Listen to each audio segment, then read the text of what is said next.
Terima kasih Anda masih bersama dengan kami di Suara Parlemen Pagi dan kita masih membahas tentang literasi politik Indonesia. Bapak, kalau misalnya kita melihat Pak di arus era digitalisasi dan globalisasi seperti saat ini, isu-isu dan juga informasi semuanya sangat banyak diterima oleh masyarakat. Tetapi ternyata tidak semuanya benar atau justru ini banyak sekali kita sebut dengan hoax dan jadi malah merugikan masyarakat, Pak. Sebenarnya bagaimana sih Pak ini hal-hal yang kiranya perlu dilakukan untuk mengatasi hal ini, terutama dalam segi literasi politik yang pastinya kemarin sempat gonjang-ganjing juga nih Pak ketika Pilpres, Pileg dan lain sebagainya. Ya, sebenarnya kata kunci dari literasi politik itu adalah kesadaran belajar untuk memahami. Salah satunya memahami informasi. Kita mampu memilah, ya, lalu baru memilih ya informasi yang patut kita sampaikan ke publik ataupun yang tidak patut. Nah, untuk menyatakan patut dan tidak patut itu kita harus ukur. Apakah satu sumbernya ini benar atau tidak, valid atau tidak. Yang kedua, pesannya ini bermanfaat atau tidak. Kalau tidak ada manfaatnya, buat apa kita share? Kan gitu.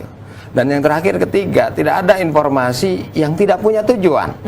Oleh karena itu kita harus bisa paling tidak memverifikasi apa sih tujuan dari informasi ini. Berkaitan langsung sama kita atau tidak.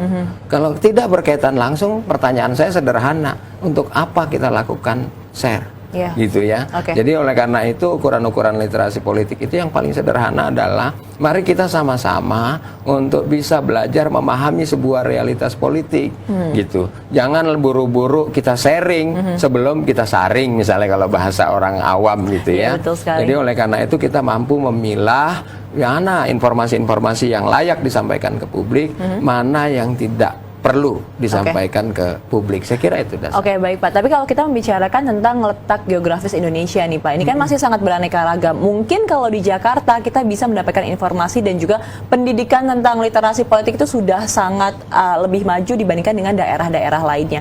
Tapi kalau misalkan di daerah-daerah terpencil kan belum semaju di Jakarta ya Pak ya. Kalau melihat hal tersebut Pak, menurut Bapak sebagai pegiat literasi politik, perlu atau tidak sih Pak adanya sistem, program atau justru lembaga untuk mengatasi sistem literasi politik di Indonesia yang tadi Bapak katakan masih rendah ini? Oleh karena itu menurut saya dengan situasi yang berkembang saat ini, terutama di dunia politik, kita sangat perlu itu. Ya, paling tidak saya menyebutnya dengan merevitalisasi lembaga yang bertanggung jawab untuk melakukan edukasi terhadap masyarakat dalam hal literasi politik. Dua hal misalnya, satu, itu bisa saja dimandatkan kepada Departemen Pendidikan dan Kebudayaan. Ya, kalau di dunia pendidikan itu ada namanya gerakan literasi sekolah, ya. Kemudian setelah dicanangkan gerakan literasi nasional.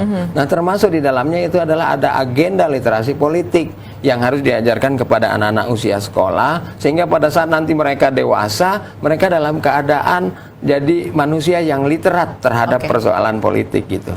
Atau yang kedua, karena sekarang ini kan eranya media sosial, terlalu mudah kita dapat sumber informasi yang nggak jelas, terus karena gampangnya di media sosial kita langsung share, gitu. Nah, saya kira ini juga bisa menjadi bagian, misalnya seperti Badan Cyber Nasional itu, ya, untuk melakukan kira-kira monitoring nih terhadap persoalan-persoalan politik yang buru-buru disebar ke masyarakat. Kalau perlu keluarkan datanya, bahwa dari 100 data informasi politik itu berapa banyak hoax, berapa yang tidak benar gitu. Sehingga kita terus bangun upaya itu.